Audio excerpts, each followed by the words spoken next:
Welcome back to another episode of Local Search Tuesdays. This week, I'm sharing my entire presentation from the recent Barbados SEO conference.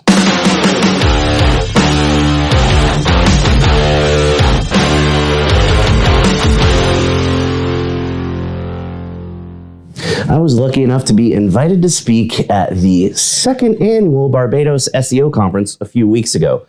Thanks to my friend Martin McDonald for that invite. This was an absolutely stellar conference, and that's not just because I had a view like this out of the window of my room at the hotel. It was a ridiculously stacked lineup of expert speakers, and almost all of them were good friends, so it was a really fun conference. Plus, come on, we were in Barbados, so it was paradise. Side note, they're selling super early bird tickets to next year's Barbados SEO. There are only 100 tickets available for the event, so if you're interested, you should lock your spot in soon. Head over to barbadosseo.com and get registered. But anyway, at the conference, I rocked a presentation about local SEO, and I wanted to share it here in this week's episode. Obviously, this will be a bit longer, so kick back and get ready for the fire hose. This is Batman's definitive guide to local SEO. I'm Greg. I'm the COO at SearchLab, and you probably know that already, but just in case you're watching for the first time, I have a weekly video series that you're watching right now called Local Search Tuesdays. You can catch it every week on our blog or on any of our social accounts. I'm also lucky enough to get to speak at conferences all over the world, like this one that I just did in Barbados, and because of that, sometimes you see some presentations that aren't really that engaging. Typically, it's some sales guy up on stage just trying to pitch whatever it is that he's selling, and there's a plain white background to every slide, and they didn't do any graphics, so there's no colors. It's just white background, black text. They use Arial font, and they pack every slide with bullet points and just read bullet points for the entire presentation. And not only is that kind of painful to watch, it's a scientifically proven fact that bullet points kill the kittens. So let's keep all the kitties safe. We're not going to have any kittens die from today's presentation. And for those of you that don't know, I love movies. And there is always a movie theme to presentations that I do. Today is superhero movies. We have 103 superhero movies referenced in the presentation, including at least one for every year in the last 50 years. And we have every Batman movie and all of the Marvel movies in timeline order. So it's super nerdy for all you comic book fans. If it's something obscure you haven't seen, there is attribution to the side. So not only will you learn some awesome stuff about local SEO, you'll have a kick-ass list of movies to watch later. So let's get this going. Why the long face? Are you spending too much time looking up at the competition, ranking higher in searches?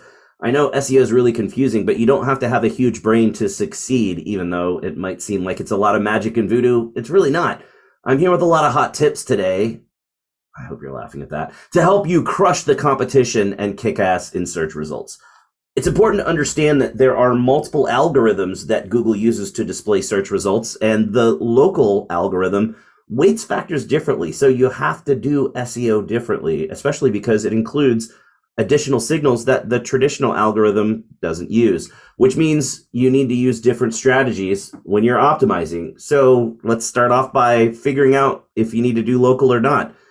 The easiest way to know is that you do face-to-face businesses with customers, either at a brick and mortar physical storefront or as a service business like a plumber or an electrician. Then you need to do local SEO. Or sometimes e-commerce has local intent as well. So even if you're purely e-commerce or purely online, search for a handful of your most important keywords. And if you see a map pack displayed, that means Google says that query often has local intent, and you'll need to learn local SEO and use those strategies on your site as well. The best thing to do is to pay attention to the annual local search ranking factors study that's run by Whitespark. Every year they interview the top 40-ish experts in local SEO, aggregate all of the answers to get a pretty good idea of which factors influence local visibility. And you get two pie charts every year. The first shows you the factors that influence your visibility in the local pack and in Google Maps. And the second shows you the factors that influence your visibility in the localized organic results below the map pack. And the LaSurf is basically your SEO Bible. It's your guide for what you need to do each year if you want to achieve better visibility in search results. And I like to boil things down to simple concepts because a lot of times at conferences you get overwhelmed. And a lot of times too, the people that hear me speak at a conference have to then go back to their boss and suggest changes in strategy. So the simple concept ideas help drive those points across. And the way that I like to illustrate how local SEO works is with pizza delivery. And the example works like this. If you're sitting in your office and you type just 2 words into Google, pizza delivery, you get a list of all the pizza spots that are right there by your office. Then you could do the same search at home with the same 2 words and get totally different search results. And that's because your location influences what you're going to see as a search result, even if you don't specify a city or use a phrase like near me or nearby. That's how the local algorithm works. But it's important to understand that we're not just putting keywords in certain places. It's also about optimizing the user experience on the website and optimizing to get better conversions out of the traffic that you're getting. Because we know that in most cases, people are going to shop around, especially as you skew towards the more expensive end of the products or services that you sell. People are going to do some research and look at your competition before they convert and submit their information or before they buy, which means you need to be standing out from the competition, not just by ranking better, but by having a better user experience. You want to be memorable. You want to be appealing. You want to give people a reason to come back and convert later when they're done with their research and they're ready to buy. Because if you've got the same generic BS content that everyone else in town has on their site, why is anyone going to care? Why is anyone going to choose to buy from you? So use your content to show everyone why you're stinking awesome, why you should be the only solution for their problem. And make sure that your content is actually truly about your business, not the same generic BS as everyone else, but about what makes you unique. And it also needs to be clear that you're a part of the local community. And there's an easy way to test that. Take your homepage content or your About Us page content and change only 2 things. Every time your business name appears, you would change it to something else. And every time the city that you're in and just that one city appears, you change it to something else. Could you then take that homepage content and put it on a similar business's website on the other side of the country? Would the content still work? Because if it would, that means it's not really about you or your local area. And there's another really important content test that I always suggest, and that's reading your content out loud. Everything on your site should be conversational content. It should sound like something that you would say face to face to a potential customer.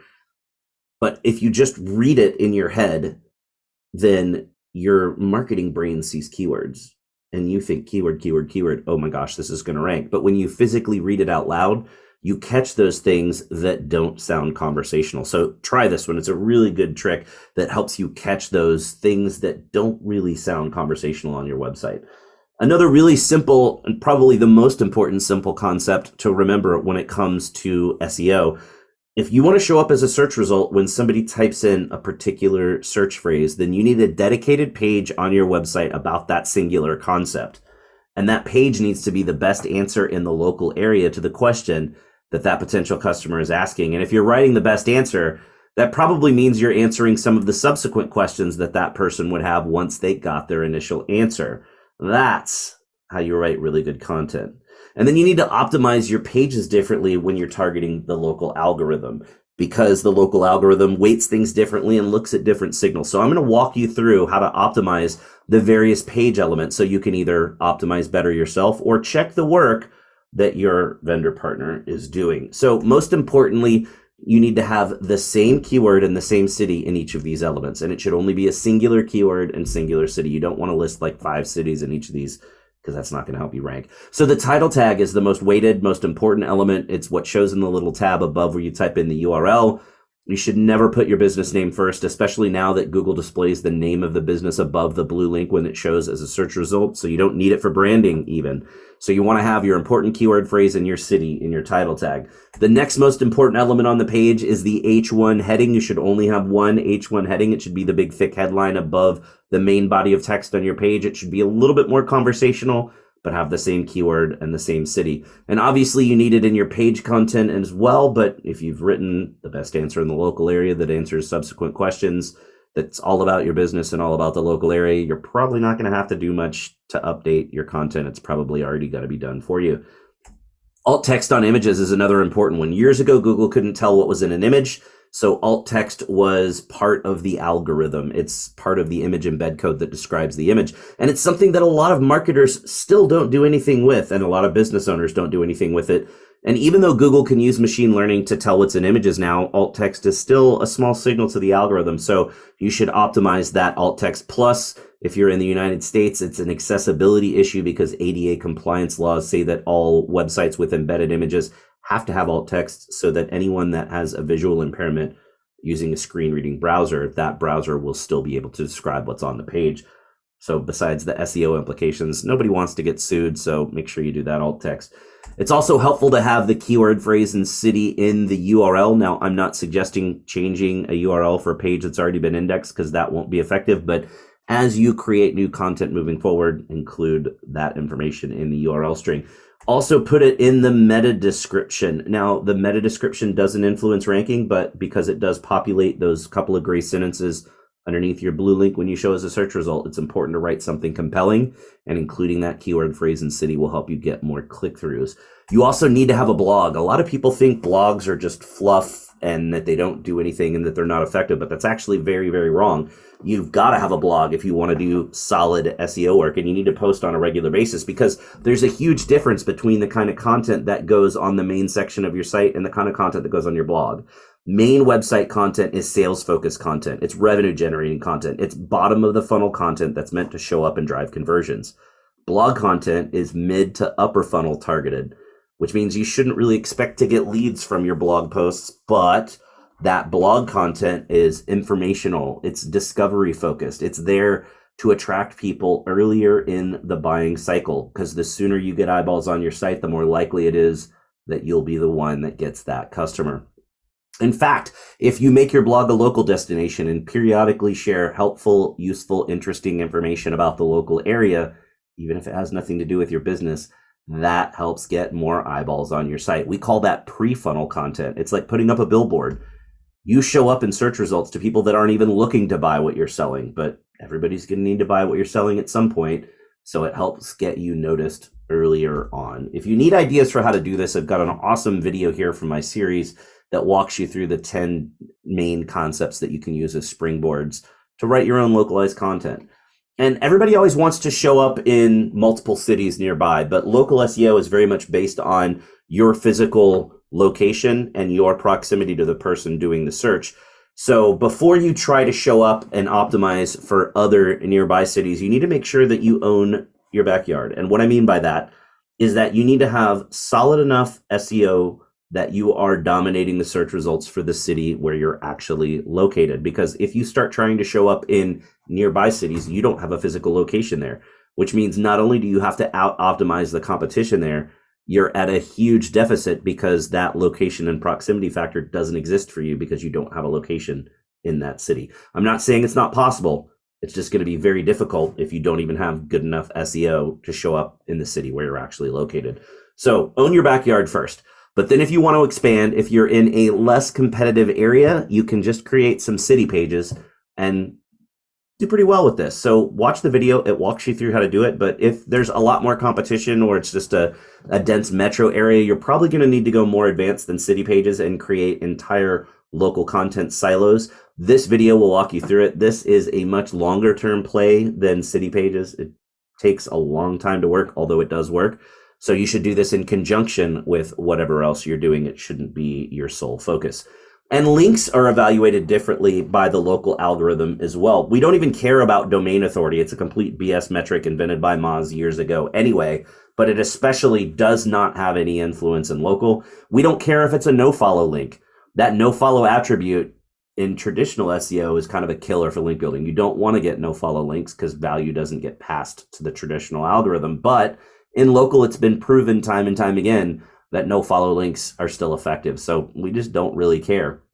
All you really need to worry about is getting links from local businesses and local websites. And if you get involved in the local community, it's really exceedingly easy to do that. But sometimes businesses aren't that involved in the local community. So I'm going to run you through some ideas of things that you can do for local link building. Local sponsorships are great.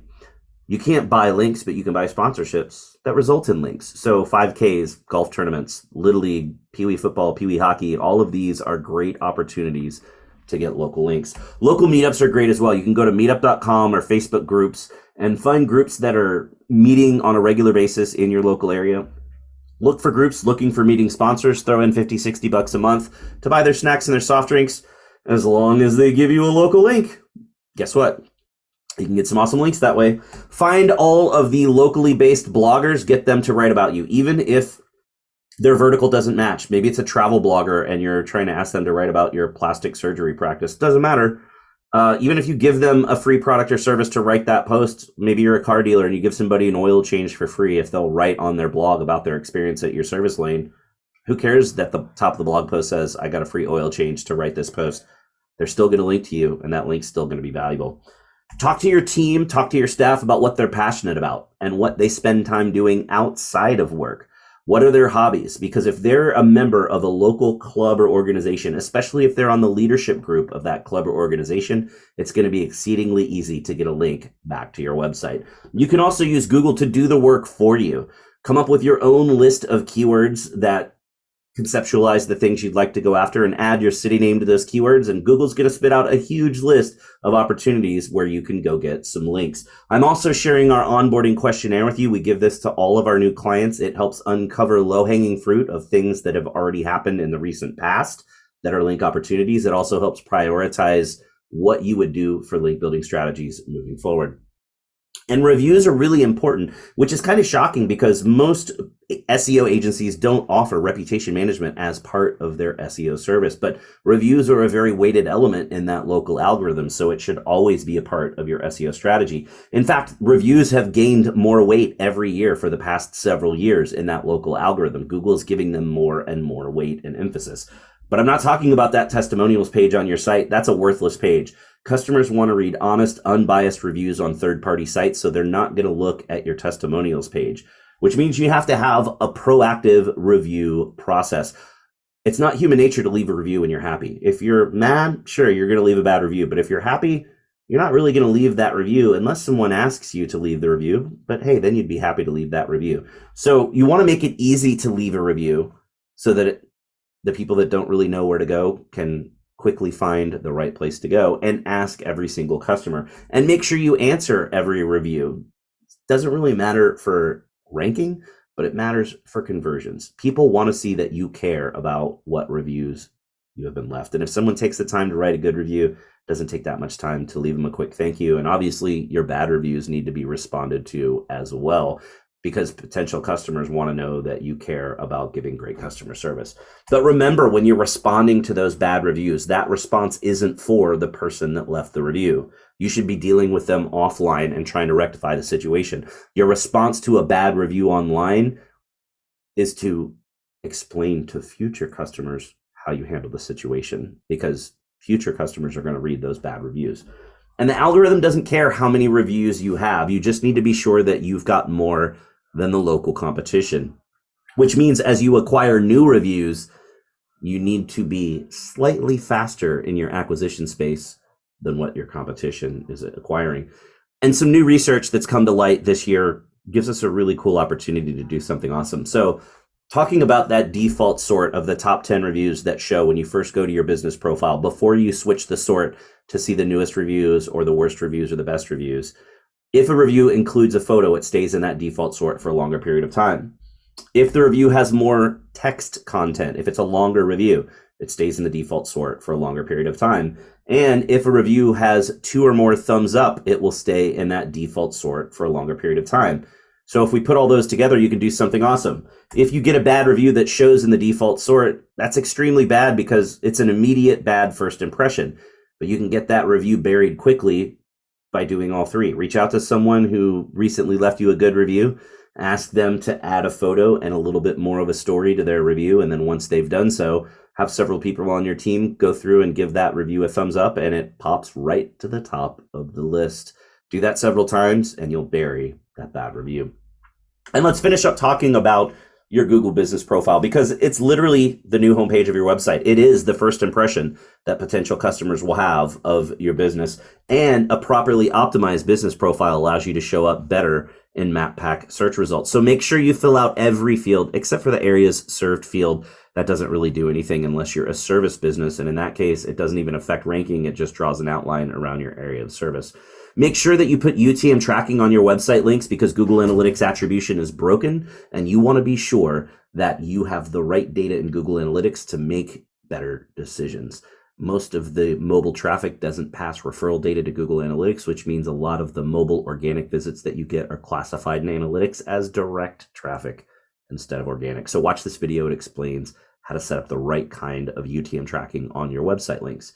And make sure that the landing page of your Google Business Profile, which is typically your homepage, but if it's a multi-location business, you'd be linking to the individual location page for that location. So whatever your landing page is, make sure it's optimized for your most important money keyword phrase and the city that you're in. Make sure you've listed your correct hours of operations, which seems a little boneheaded, but you'd be surprised how many people set and forget.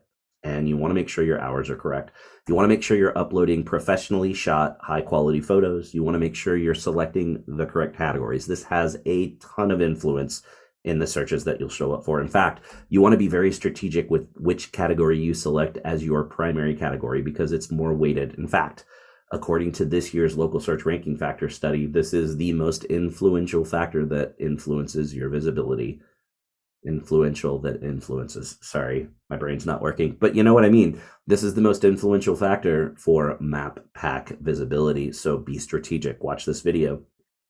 Now, if you have problems with your business profile, they're very support happy later or lately. So you want to make sure if you're having problems, usually it's not helpful to go to support. They're not going to be that helpful. Instead, go to the Google Business Profile Community Forum. It's staffed by volunteers, but those volunteers eventually get invited into the product expert program, which means they've been endorsed by Google and they know their stuff. And those product experts can really help you with the problems at a much better level than Google support. And if they are gold, platinum, or diamond level product experts, they have the ability to escalate that forum post directly to the Google Business Profile team. So it's a much easier way to get support if you're having any problems. You want to make sure you're using Google Posts. Now, Google Posts are basically free ads that appear in your Google Business Profile. So you should treat them like ads. It's not social media. So watch this video. It's a Whiteboard Friday episode that I did for Moz, and it is packed densely with a bunch of tips on how to be successful with Google Posts. But the most important element is thinking about what shows in the post thumbnail. Google automatically crops to a smaller version of your image, and you can't control the crop, and it only shows the first few words of text. If that thumbnail image and text are not compelling, nobody's going to click through on your post and it won't be successful. But image cropping is super wonky because you can't control it and it's not consistent. So I've created a Photoshop template that you can use for better control over what's going to show in that thumbnail image. You can download it at the link right there and it looks like this. Anything in that white grid will be safe. It will show in the thumbnail and then the rest of the image will appear when they click and see the full posts. Make sure you don't use stock images. If you use real, images that you shot yourself, not stock images, a lot of research has been done to show that you'll get a lot more click-throughs to your posts. You also want to pay attention to the questions and answers widget in your Google Business Profile because anyone can ask you a question there, but any random a-hole can answer that question for you. The general public thinks it's a chat widget and that you're sitting at the other end waiting to answer their questions, but it's really a community discussion widget. So questions can receive multiple answers from different people, but you can give thumbs up to answers, and whichever answer has the most thumbs up is the answer that's displayed as the primary answer to the question. So you need to make sure that your owner answers are always upvoted to be the primary answers to questions. And you can even load your own questions in, and people think this is against the rules, but it was actually encouraged by Google in the release blog post years ago. We call it a pre-site FAQ because no one is going to go to your website and read through your frequently asked questions to see if their question is there and maybe answered. And they're actually not going to do it here either, but it's really cool the way that this works. If they click the ask a question button and they go in and start to type a question and a similar question has been asked and answered in the past, then Google will automatically display an answer as they're typing their question in. So it's actually faster than chat or even faster than an AI chatbot. So it's an amazing pre-site experience that will get you more conversions. And we also have a local SEO scoring matrix that we use at conferences and on demo calls with potential partners. And it's basically a mini audit that looks at the 4 areas that influence visibility in local searches, which are the content on your site and how it's optimized, the links pointed at your site from other sites, your Google Business Profile and how it's optimized, and your reviews on Google and Yelp and how you respond to those reviews. It's important to point out that this matrix scores on tactics not on strategy. Now, most people use those terms interchangeably, but strategy is which direction are you going, and tactics are which steps do you take to get there. The reason that we score on basic tactics is to make it more helpful. We want this to be universally helpful for the people that we use it on. And if it was more like a HubSpot site grader or an SEMrush site grader, it'd be very easy to refute those results. You could say, oh, they don't know your business. That's a different strategy. Ours is better, but we're not looking at strategy. We're looking at the basic SEO tactics that anyone that knows SEO would agree are important to be handled. And if you're not using the right basic tactics, it really doesn't matter what your strategy is. And this was a huge game changer for us. We more than doubled the close rate on our demo calls when we started using this for every demo call, because we're talking about actual things that we can fix as opposed to just giving the same default generic presentation to everyone. The 4 areas in the matrix are weighted to then approximate the importance of each of those areas to the algorithm. And then when you add the scores up, you get a score anywhere from 0 to 100, although some things can give you negative points if you do them incorrectly. The highest score that we've ever seen is an 83.6. Effectively, it's impossible to get a perfect score, but if you're doing pretty solid SEO, you should be somewhere in the low 60s to mid 80s. But this was a client site, so the highest non-client score we've seen was only a 65. The lowest score that we've ever seen was a negative 71. But the average score is only 18 points out of a possible 100. So if you'd like to check it out and see if it's something you could use for your own clients, I've included 2 different links here. The generic version works for any locally oriented business. And then we have versions that are specific to verticals so that we can hone in on things that are unique for those particular types of websites. So I also included a link to the automotive version of this so that you can see how we adjusted the scores and what we looked at differently there. You can take these, use them for yourself, for your own clients. You are welcome to grab them from those links. It's a really great way to point out obvious opportunities where local SEO can help, but it's also a great guide for your team if you get those clients for what you should do initially to optimize their signals so that they'll show up better in searches. So thanks so much for sitting through that fire hose of a presentation. Hopefully now you won't be down and depressed when you're thinking about your visibility in searches because you got all those hot tips from me. And no, that's not the same joke because this is Ghostwriter 2. You'll no longer be the underdog in search results and everyone will be super happy. That was Batman's tactical guide to superhero level SEO. Or definitive guide or whatever I called it. I don't even remember. It's been too many conferences this year. This was my 25th conference. It's crazy, but there's my email address. If you have any questions, give me a shout. I'm happy to answer them. If you'd like a copy of the slides, I'm happy to share those with you as well, because at the end, as always, there's a list of all the movies by order of release date. Thanks so much for sticking around to watch the whole thing. That's definitely all the time we've got left for this week's episode. So you know what that means. Put your hand on the screen right here. We totally just high-fived because you learned something awesome. Thanks for watching, and we'll see you again next week for another episode of Local Search Tuesdays.